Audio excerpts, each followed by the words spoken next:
33 AD. No cake, no party, no white dress, no champagne toast, no flower girls scattering petals down an aisle. 2,000 years ago, in the ancient streets of Jerusalem, a wedding looked nothing like what you imagine today.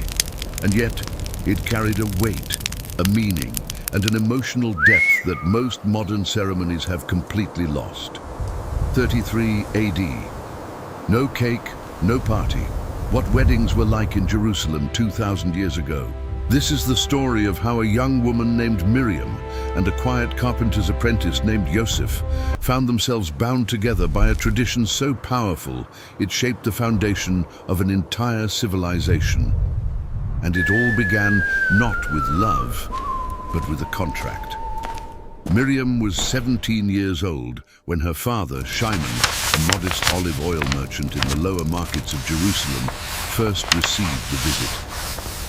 It was late afternoon, and the golden light of the Judean sun poured through the doorway of their small stone house near the pool of Siloam. Shimon sat cross-legged on a worn rug, his calloused hands resting on his knees, when two men appeared at the threshold.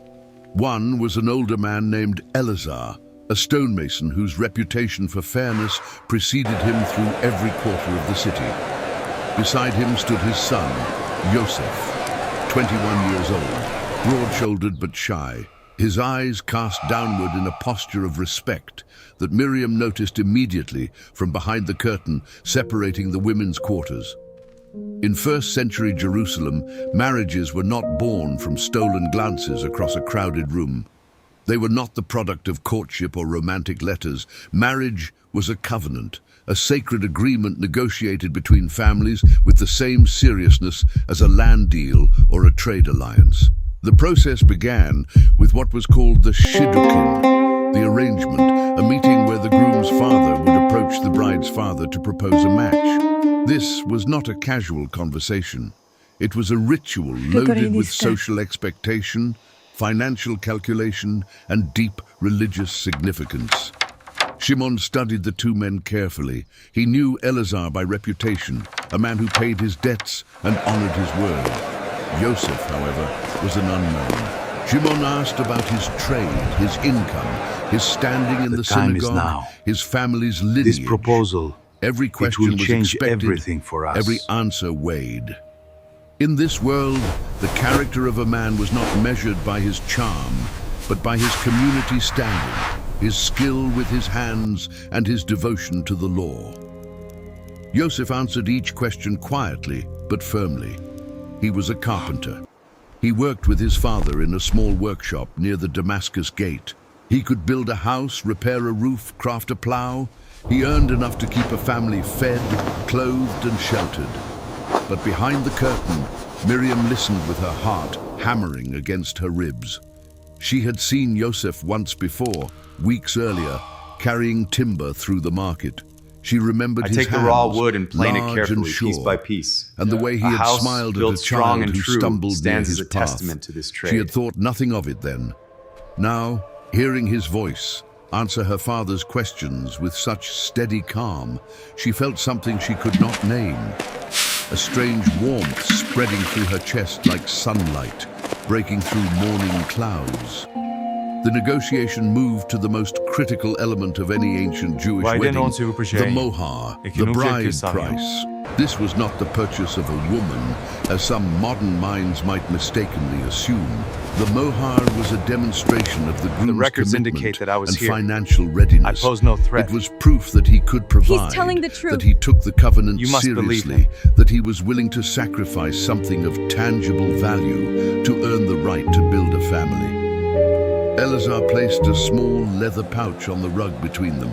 Inside were 50 silver shekels, a considerable sum for a stonemason's family, saved over years of labor. Oh, when I Beside think of the the pouch, warmth in your eyes. He laid out the terms of the ketubah, You hold the marriage such contract, a document that would outline Yosef's obligations to Miriam for the rest of their lives together.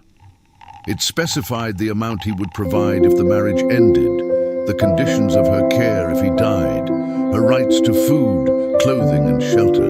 The ketubah was revolutionary for its time. In a world where women were often treated as property, this document gave Miriam legal protections that many modern contracts still fail to match. Shimon examined the ketubah carefully.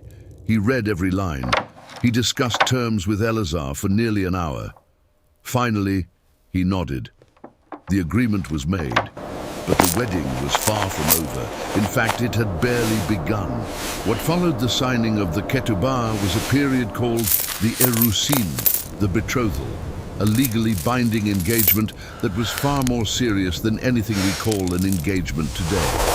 From the moment the ketubah was signed, Miriam and Yosef were considered legally married in every sense under Jewish law, even though they would not live together, would not share a home, and would not consummate the marriage for up to an entire year. If Yosef were to die during the erusin, Miriam would be considered a widow. If either wished to end the arrangement, a formal divorce was required.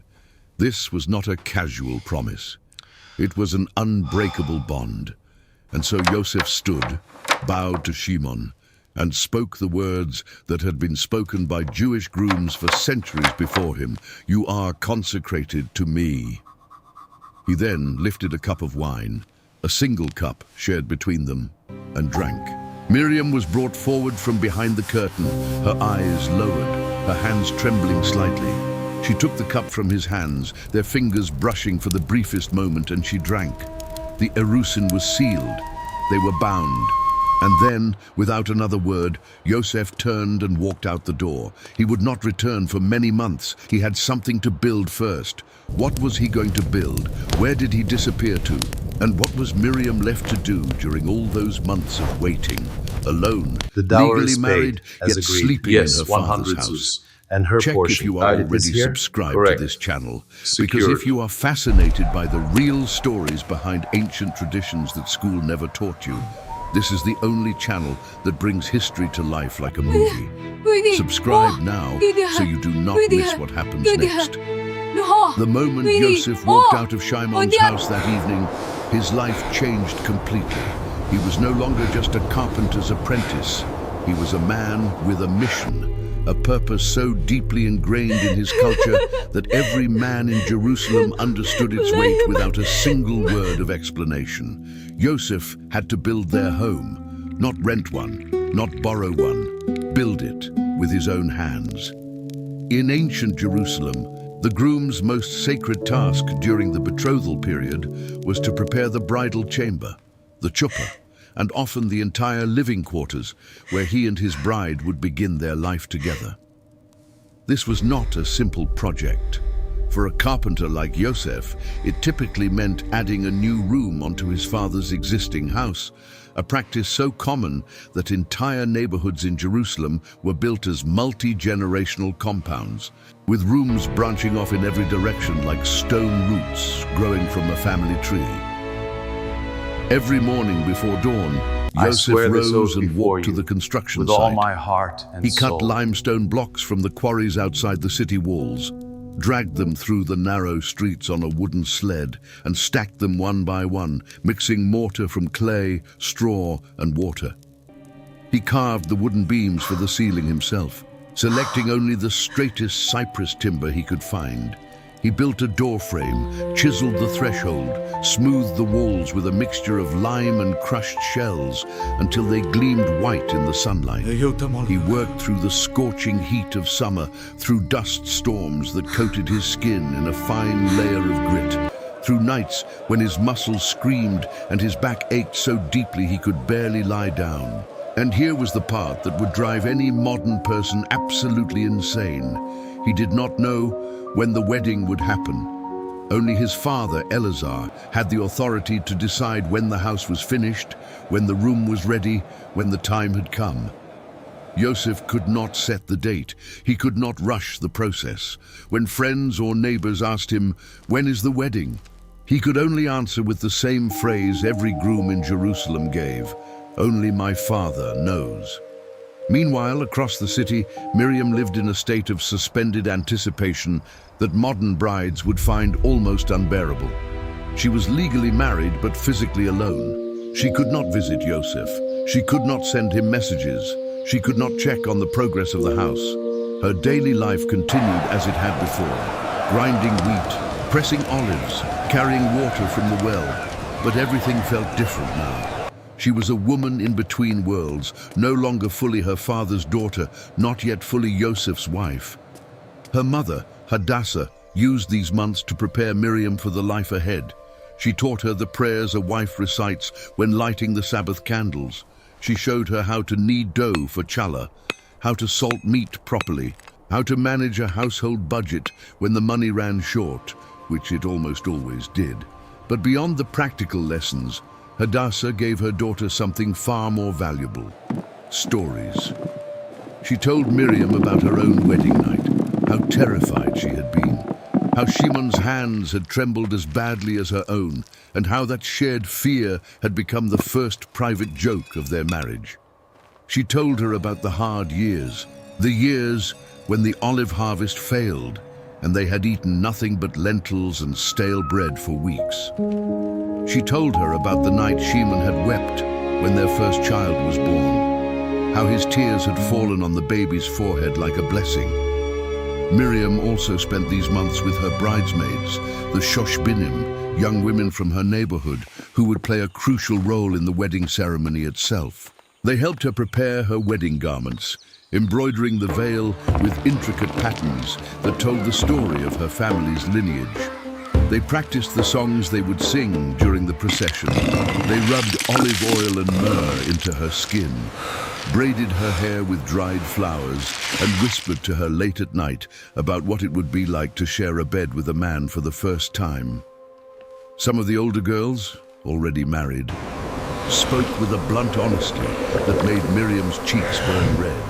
Others spoke with a tenderness that made her eyes fill with tears she quickly blinked away. And there was one more preparation that Miriam had to make, one that carried profound spiritual significance. Before the wedding, she was required to immerse herself in a mikveh, a ritual bath carved from stone and filled with collected rainwater. The mikveh was not about physical cleanliness. It was about spiritual transition. The water represented a boundary between her old life and her new one, between the girl she had been and the woman she was becoming. Miriam descended the stone steps into the cool water on a warm evening, the sky above her turning violet and gold, and she submerged herself completely, holding her breath for 3 long seconds before rising again, gasping reborn. If you were Miriam, waiting month after month, not knowing when your groom would come, could you handle it? Drop a comment right now telling us what you think. The months passed slowly. Summer turned to autumn. Autumn faded into winter. The rains came and soaked the half-built walls, and Yosef patched and repaired and kept building. Finally, one cool evening in early spring, Eleazar came to inspect the room. He ran his hand along the walls, checked the ceiling beams, tested the doorframe. Yosef stood behind him, barely breathing. When is the wedding? Eleazar turned, looked Only at his heaven son, and my father know. and after what felt like an eternity, he smiled. The room was ready. The time had come. But Miriam did not know. No one had told her. And that was exactly how it was supposed to be, because in ancient Jerusalem, the bride was never given a warning. The groom came like a thief in the night, announced only by a shout and the sound of a shofar echoing through the darkened streets. It was well past midnight when the shofar sounded, a single piercing note that cut through the silence of the sleeping city like a blade through silk. Then came the shout, a voice loud and joyful, echoing between the stone walls of the narrow street. The bridegroom comes, the bridegroom comes. Doors flew open. Neighbors stumbled out into the darkness, pulling on cloaks and sandals, their faces lit by the orange glow of oil lamps and torches. Children ran alongside the procession, laughing and shouting. Old men clapped their hands and sang songs that had been sung at weddings for 1,000 years before. And at the head of this joyful chaos walked Yosef. He wore his finest garment, a white linen robe that his mother had woven especially for this night. On his head sat a simple crown made of olive branches and wildflowers, placed there by his friends, the shoshbinim of the groom. His face was clean-shaven, his hair oiled, and despite the cool night air, a thin line of sweat traced the edge of his jaw. His heart was pounding so loudly, he was certain everyone could hear it. Across the city, Miriam woke with a gasp. The shofar. She sat upright in the darkness, her hands shaking, her breath coming in short, rapid bursts. Her bridesmaids, who had been sleeping in the room beside her for weeks in anticipation of this very moment, sprang into action. They had rehearsed this. They lit their oil lamps, the lamps they had kept filled and ready for months, and rushed to Miriam's side. They helped her into her wedding garment, a dress embroidered with threads of blue and gold. They draped the veil over her face, the same veil she had spent months embroidering with her own hands. They placed a crown of dried flowers on her head and painted her lips with a mixture of crushed pomegranate and beeswax. The tradition of the midnight arrival was not random cruelty or dramatic theater. It held deep spiritual meaning. The groom, coming without warning, represented the idea that one must always be prepared, that the most important moments in life arrive not when we plan them, but when we least expect them.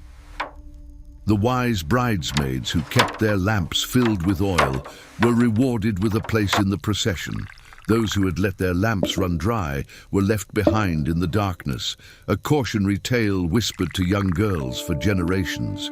The two processions, the grooms from the north, the brides from the south, met at a crossroads near the Temple Mount. The music swelled, drums pounded, flutes wailed. The crowd parted, and for the first time in nearly a year, Miriam and Yosef stood face to face.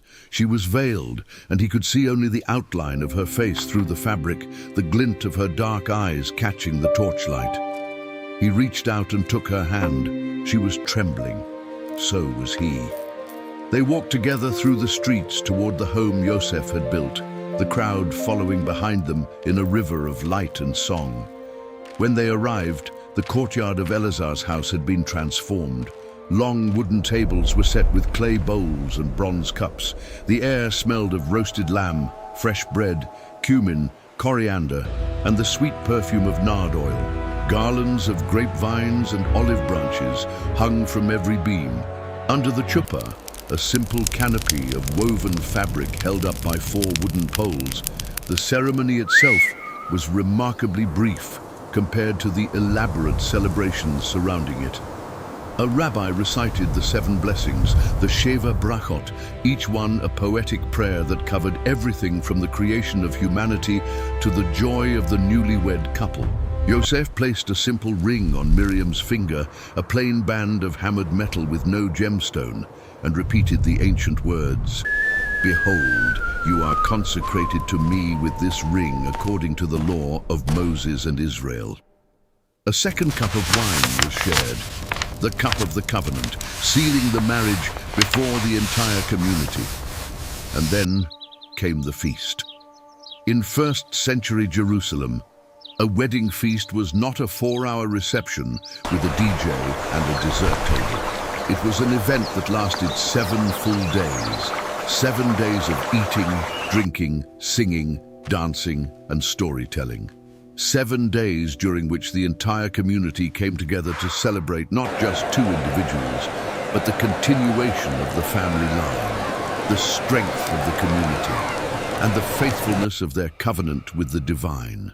Guests brought gifts, not wrapped in paper with ribbons, but practical offerings. Sacks of grain, jars of olive oil, bolts of linen, clay pots, and sometimes from wealthier relatives, small pieces of jewelry or finely carved wooden furniture. The food was abundant by the standards of the time. Roasted lamb seasoned with herbs from the hillsides of Judea, flatbread baked in clay ovens, lentil stew thick with garlic and onion, a date cake sweetened with wild honey, pomegranates split open and glistening like clusters of rubies, and wine, always wine, poured generously from large clay jars. There was no wedding cake, no tiered confection decorated with fondant and sugar flowers. Sweetness came from the fruit of the land itself, from honey and dates and figs, and from the laughter that filled the courtyard like music. As the first night of the feast drew toward its deepest hours, the moment arrived that every wedding guest had been anticipating with a mixture of joy, reverence, and unspoken tension. Joseph took Miriam by the hand and led her away from the crowded courtyard, away from the music and the laughter, toward the bridal chamber he had spent nearly a year building with his own hands. The guests watched them go, and a hush fell over the crowd, not an awkward silence, but a sacred one.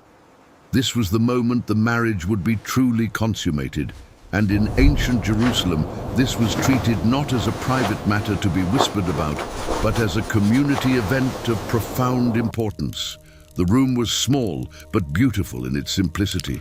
The walls were smooth and white, the ceiling beams perfectly I take the raw straight, wood and plane it on carefully, the bed piece by piece. lay fresh linen A house sheets that built strong Miriam's and mother, true stands Hadassah, as a had testament prepared. to this trade. A single oil lamp flickered in the corner, casting warm shadows across the room. The door closed behind them, and for the first time in their entire relationship, if it could even be called that, Miriam and Joseph were completely alone. Miriam's veil was still in place. Joseph reached forward and, with hands that had carved stone and shaped timber but now trembled like leaves in a storm, he lifted the veil from her face. It was, in many ways, the most intimate moment of the entire wedding. I pose no threat. More intimate even than what would follow. He's telling the truth. This You was must the moment believe of him. revelation, the moment a groom saw his bride fully for the first time in nearly a year. In some cases, it was the first time he truly saw her face at all, since many betrothals were arranged with only brief glimpses exchanged. Joseph looked at Miriam in the lamplight, Oh, when I at the think of the curve of her warmth in cheek, your eyes. the darkness of her eyes, the You slight hold quiver such of her strength. lower lip, and he exhaled slowly, as though he had been holding his breath for 12 months. They did not speak for a long moment. They did not need to. The silence between them was not empty. It was full of everything that had brought them to this room. The negotiations, the waiting, the work, the prayers, the fear, the hope. When Miriam finally spoke, her voice was barely a whisper. "You built this room," she said, running her fingers along the smooth wall. "With your hands." Joseph nodded. "Every stone," he said quietly. "I thought of you with every one." It was not a poetic declaration. It was not a line from a song. It was a simple truth spoken by a simple man, and it was more powerful than any grand romantic gesture could ever be. The next morning, the celebration resumed. The community returned. The music started again, and the 7 days of feasting continued. Each day brought new songs, new blessings, new visitors from neighboring towns who had heard about the wedding and came to offer their congratulations. Each evening, the Sheva Brashot were recited again at the meal, a daily reminder that this union was not just between two people, but a reflection of something far larger, a covenant between an entire people and their faith. During those 7 days, something remarkable happened between Miriam and Joseph. They began to know each other, not in the superficial way that modern couples know each other after months of dating, exchanging favorite colors, debating restaurants, arguing over whose turn it is to do the dishes. They began to know each other in the way that only shared vulnerability allows. They were two strangers, learning to sleep in the same room, to eat from the same bowl, to exist in the same silence without discomfort. It was terrifying and beautiful in equal measure, and this was perhaps the greatest difference between weddings then and weddings now. In first century Jerusalem, the wedding was not the culmination of a love story. It was the beginning of one. Love was not a prerequisite for marriage. It was the expected result. The community believed that two people committed to a shared life, bound by a sacred covenant, supported by family and guided by faith, would inevitably grow to love each other with a depth and permanence that passion alone could never produce. And in the vast majority of cases, they were right. Miriam and Yosef did not choose each other the way modern couples choose each other. Through dating apps, through chance encounters at coffee shops, through carefully curated profiles designed to project the most attractive version of themselves. They were chosen for each other by people who knew them best, their parents, their community, their tradition. And while this idea might seem suffocating to modern sensibilities, there was a wisdom in it that deserves more than a dismissive shrug. These marriages lasted. They produced families that stayed together. They created communities that endured for centuries. 2,000 years have passed since Miriam and Yosef stood under that chuppah in a torchlit courtyard in Jerusalem. The temple that once gleamed on the hilltop is gone. The narrow streets where the wedding procession danced I swear this have been oath buried before and you, rebuilt with all 100 my times heart over. and soul. The songs the guests sang have faded into silence. But the ketubah, the marriage contract that protected Miriam's rights, still exists in Jewish weddings today. The Sheva Brakot, the 7 blessings, are still recited. The chuppah still stands. The breaking of the glass, the sharing of wine, the cry of joy. These are not museum pieces. They are living traditions, carried forward by an unbroken chain of memory that stretches back to a time when there was no cake, no party, no white dress. Only a covenant, a cup of wine, and 2 trembling hands reaching for each other in the lamplight. No cake, no party, just 2 people, a promise, and a room built with bare hands. Sometimes that is more than enough. Sometimes that is everything. If you watched until the very end, it is because this story touched something real inside you. Leave a comment right now saying, "I watched until the end," so I can meet you and know who truly loves the stories on this channel. If this story moved you, hit the subscribe button. This channel brings ancient history to life with the emotion and detail you will not find anywhere else. Press the like button to help this story reach more people who deserve to hear it. And if you know someone who would love this, share it with them. Some stories are too important to keep to yourself.